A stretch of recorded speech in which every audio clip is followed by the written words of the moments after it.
Yazid के खिलाफ इमाम हुसैन रजी अल्लाह ताला अन्हु का मौक़िफ़, एक सल्फ़ी जायज़ा। इब्तदाई पस मंज़र, खिलाफत से मलूकियत की तरफ।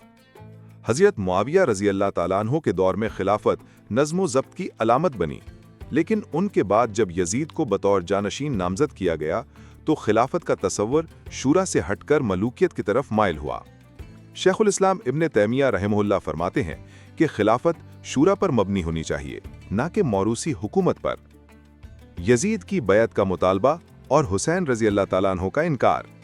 जब यजीद के हुक्म पर अहले मदीना से बैत ली गई तो इमाम हुसैन रजी अल्लाह ताला अन्हु ने फरमाया कि मैं ऐसी बैत नहीं करूंगा जो कुरान और सुन्नत के खिलाफ हो। सल्फी उलमा जैसे मोहम्मद बिन अब्दुल वहाब रहमहुल्लाह फरमाते हैं कि जब हुक्मरान दीन को पामाल करे तो उसकी इताअत लाजिम नहीं रहती। इमाम हुसैन रजी अल्लाह ताला अन्हु की मक्का से रवानगी। कूफा के अवाम ने इमाम हुसैन रजी अल्लाह ताला अन्हु को खुतूब भेजे, वादा किया बैत का, वफादारी का। इमाम ने अपने नुमाइंदे मुस्लिम बिन उकैल को भेजा, मगर वो शहीद हो गए।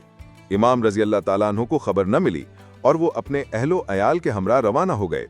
सल्फी उलमा कहते हैं कि ये इक़दाम नीयत की बुनियाद पर था, सियासी हिकमत अमली नहीं।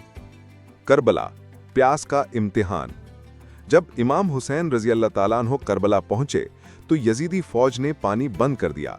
3 दिन की प्यास, बच्चों की सिसकियां और फिर उमर बिन साद और शमर जैसे सरदारों ने जुल्म की इंतहा कर दी। सल्फी मौक़िफ़ है कि जुल्म किसी भी सूरत जायज़ नहीं।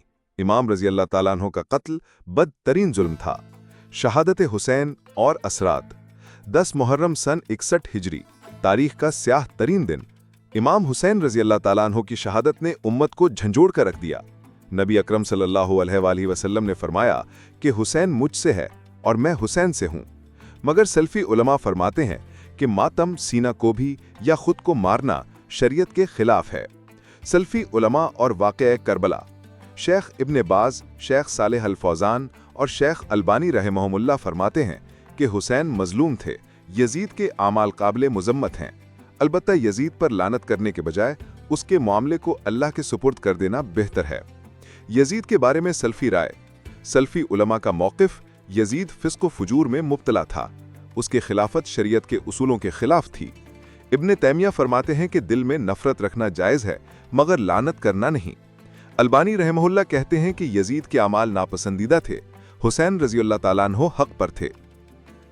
फ़िक़ही नुक्ता नज़र, खुरूज बर हुक्काम। सल्फी फ़ुक़हा का उसूल, अगर हुक्मरान खुले कुफ्र में मुब्तला हो, हुकूक पामाल करे और सुन्नत छोड़ दे, तभी खुरूज जायज़ है। और इमाम हुसैन रज़ी अल्लाह ताला अन्हु का क़याम इन्हीं उसूलों पर मबनी था। वाक़या करबला से सबक। करबला हमें यह सिखाता है कि बातिल के खिलाफ क़याम ईमान की अलामत है, मगर हिकमत, सब्र और इखलास के साथ। सल्फी मौक़िफ़ है कि फ़ैसले जज्बात से नहीं, शरीयत की रोशनी में होने चाहिए। आज के दौर में करबला का पैगाम। करबला बातिल के खिलाफ एक अजीम सदा है, सच की फतह की अलामत, मगर इस पैगाम को बिदअतों से पाक रखना भी ज़रूरी है। शेख सालेह अल फौज़ान फरमाते हैं कि इमाम हुसैन रज़ी अल्लाह ताला अन्हु की कुर्बानी दीन की सरबुलंदी के लिए थी। हमें उनकी पैरवी करनी चाहिए, न कि सिर्फ मातम करके गुमराह होना।